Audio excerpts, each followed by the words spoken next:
Si quieres convertirte en un experto en geopolítica mundial, no te pierdas nuestras próximas emisiones.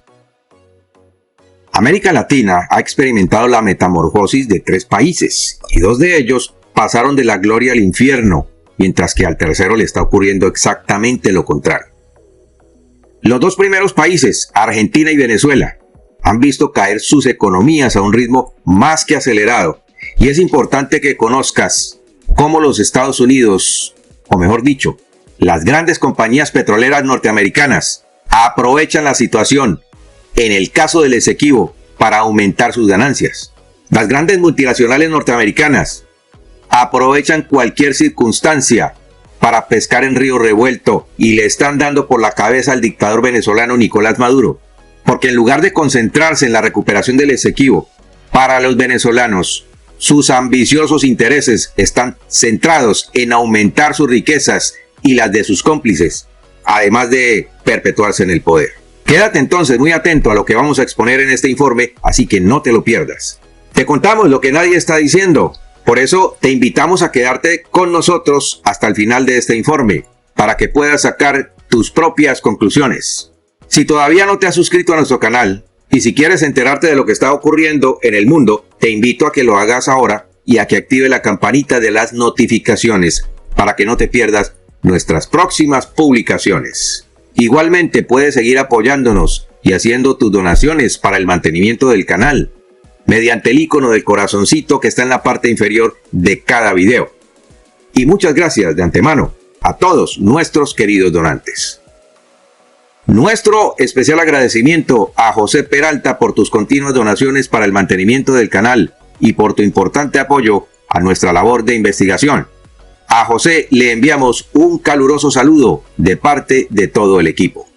No olviden que su apoyo y sus donaciones nos ayudan a mantenerlos oportunamente bien informados. Bienvenidos al análisis de la geopolítica mundial. Comenzamos. La fortuna petrolera recientemente descubierta en Guyana ha transformado al país en una próspera economía en auge, con similitudes con Venezuela. Pero cuidado, porque no todo es color de rosa. ¿Por qué?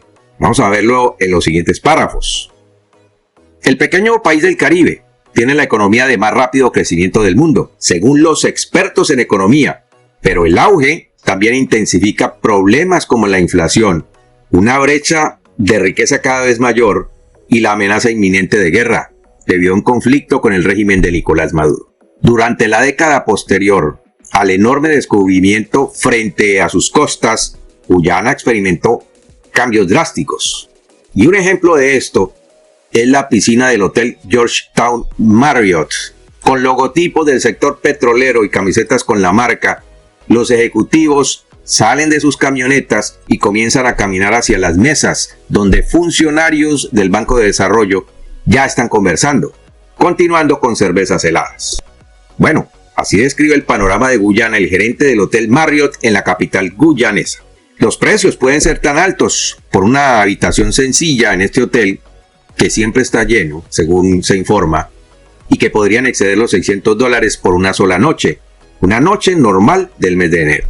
Cuando Guyana organiza su conferencia petrolera anual de mediados de febrero, el costo casi se triplica. La conferencia atrae a los principales jefes de energía y estadísticas mundiales al pequeño país con una población de solo 800.000 habitantes. La llegada del grupo Marriott a Guyana es uno de esos símbolos que señala cuántas cosas han cambiado en este país desde que la ExxonMobil Corp descubrió petróleo en el año 2015 en aguas del Caribe guyanés. Los nuevos pozos están produciendo 645.000 barriles por día, lo que se estima que generó alrededor de $1.600 millones en ingresos para el gobierno de Guyana hasta diciembre de 2023.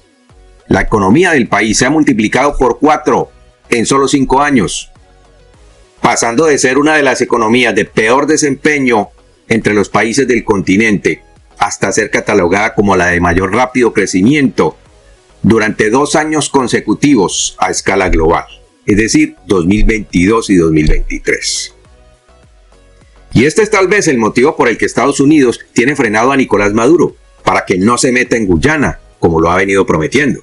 El país del norte no permitirá que el régimen venezolano intervenga en la explotación de recursos naturales de Guyana, realizados por la ExxonMobil, una empresa norteamericana. Se prevé que el tamaño de los campos petroleros de Guyana, en comparación con su población, llevará al país a superar a Kuwait en términos de producción de petróleo crudo per cápita, con un crecimiento neto de la oferta de petróleo del 16% en la próxima década. Por otro lado, el optimismo parece desvanecerse, nada más saliendo del hotel. ¿Por qué? Mira entonces lo que dice uno de los ciudadanos. No lo he visto, no lo he sentido todavía, esto lo dice Corwin Wright, un hombre de 55 años, sobre la nueva riqueza de su nación. Wright vende sombreros y gorras de tela en el mercado de Stabroek, que está repleto de vendedores que instalan sus puestos improvisados cubiertos con lonas, todos compitiendo por la atención de los peatones, con la esperanza de que compren su amplia variedad de productos, que van desde mangos hasta pescado pacu recién capturado. Un día promedio de Wright le genera $50, que es lo suficiente como para cubrir sus gastos y nada más, según afirmó. En general, Guyana ha considerado el descubrimiento de petróleo como una bendición. Sin embargo, esta antigua colonia británica debería encontrar una salida para no caer en la maldición de los recursos que se observa en la mayoría de los países, que se basan en la producción de petróleo y dependen demasiado de sus limitados y fluctuantes recursos naturales, a expensas de los demás sectores económicos. Porque, ¿qué es lo que pasa con esto? Igual que Venezuela, cuando experimentó el boom petrolero en los años 70, basó un gran porcentaje de su economía en la producción de crudo y descuidó otros sectores, como por ejemplo el sector agrícola. Venezuela tenía las reservas petroleras más grandes del mundo y eso bastaba para que se convirtiera en el país más rico de América Latina. No soy un experto en economía venezolana, pero puedo afirmar que los venezolanos se dieron el lujo de comprar la gasolina más barata del mundo debido a los subsidios del Estado. El país se llenó de importadores de vehículos lujosos y de alta gama. La mayoría de las confecciones eran importadas y hasta los licores más finos podían verse en los anaqueles de algunos centros comerciales. En fin, fue el boom petrolero que aprovechó luego el fallecido presidente Hugo Chávez para tratar de exportar su revolución bolivariana a toda América Latina, regalando plata a diestra y siniestra a varios países de Latinoamérica y del Caribe. Y esto mismo le puede ocurrir a Guyana, y me refiero al hecho de que las autoridades no le den el impulso a los demás sectores de la economía, no a que vaya a regalar su dinero. La consecuencia directa de este boom petrolero en Guyana es que los precios de muchos productos se están disparando, contribuyendo a la inflación y a que la brecha entre pobres y ricos se acentúe de manera constante. Entre pobres y ricos va creciendo una clase media compuesta por los nuevos comerciantes, los dueños de pequeños restaurantes, etc., que dan empleo a los ciudadanos de a pie, pero no siempre con las mejores remuneraciones. ¿Por qué? Porque no comparten sus utilidades pagando bien a sus empleados. Son los empleados de los comercios, los empleados de los restaurantes, etc., quienes tienen que soportar la violenta carga de los altos precios, jalonados por la inflación. Entonces, a pesar del impacto positivo del sector energético en la economía de Guyana, todavía hay numerosos ciudadanos como Corwin Wright, el que te mencionamos anteriormente, que tienen que soportar la peor parte de los altos gastos de subsistencia por sus bajos salarios.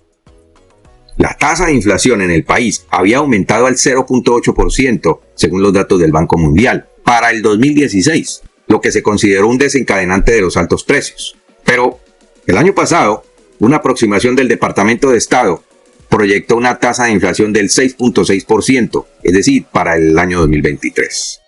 Toda la situación coloca al presidente Irfan Ali en un gran desafío, donde su compromiso de establecer un crecimiento que pueda ser sostenido con resultados justos para los inversores y para los residentes del país tendrá que profundizarse en modificaciones estructurales sobre transparencia y responsabilidad en el manejo de los recursos. Los problemas de conflictos interestatales también están aumentando con la creciente presión de la fuerza militar de Venezuela en su frontera.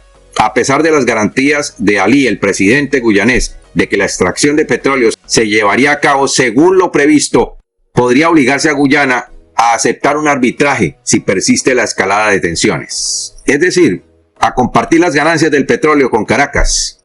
Hemos estado experimentando algunas transformaciones importantes y hemos obtenido grandes ganancias, pero alterar el rumbo de una economía no siempre es una tarea sencilla, según Thomas Sain, profesor de Economía de la Universidad de Guyana.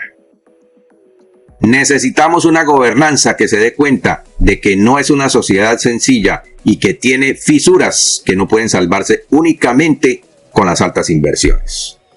Bueno, eso contribuye a que la economía y a que los residentes puedan tener unos mejores ingresos.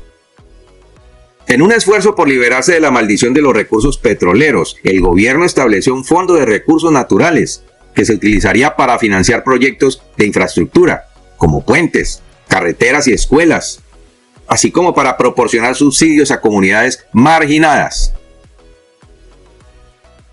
Pero entremos ahora en lo que significa la amenaza del régimen de Nicolás Maduro para la estabilidad de Guyana.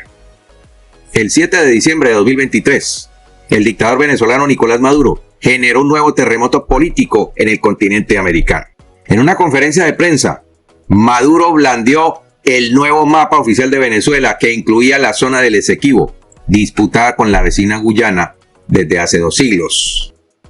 Con estas palabras, el mandatario venezolano le daba inicio a una nueva etapa de carácter bélico, con un objetivo en mente. Hemos dado los primeros pasos de una nueva etapa histórica en la lucha por lo que nos pertenece, por recuperar lo que nos dejaron los libertadores, aseguraba el presidente venezolano, tras anunciar 9 medidas, incluyendo la creación del Estado Guyana Esequiba en la región, actualmente bajo el control de la administración de Georgetown, la capital guyanesa. Las decisiones de Caracas se producían después del referéndum celebrado el 3 de diciembre en Venezuela sobre la zona en disputa, un evento que el gobierno anunció como un éxito. Más la oposición afirmó que fue un fracaso disfrazado que desviaba la atención de los desafíos que tendría que afrontar el chavismo en el 2024. Estamos hablando de las elecciones presidenciales. Guyana debe saber que arregla esto por las buenas o lo arreglamos, dijo Maduro en tono desafiante. La velocidad de los anuncios daba a entender que el chavismo no iba de farol, es decir, que no se detendría en sus propósitos de arrebatar la zona en mención a su vecino. Hay un plan establecido y hasta ahora ha habido voluntad de aplicarlo, sentenció el mandatario venezolano. Y fue hasta el 28 de diciembre, justamente cuando todo parecía indicar que Nicolás Maduro entraría por la fuerza a tomar posesión del Esequibo. Cuando Maduro dio a conocer los resultados del referéndum por el Esequibo, se pensó que los tambores de guerra probablemente no resonarían de forma inmediata en el Esequibo, que es una zona rica en petróleo reconocida mundialmente.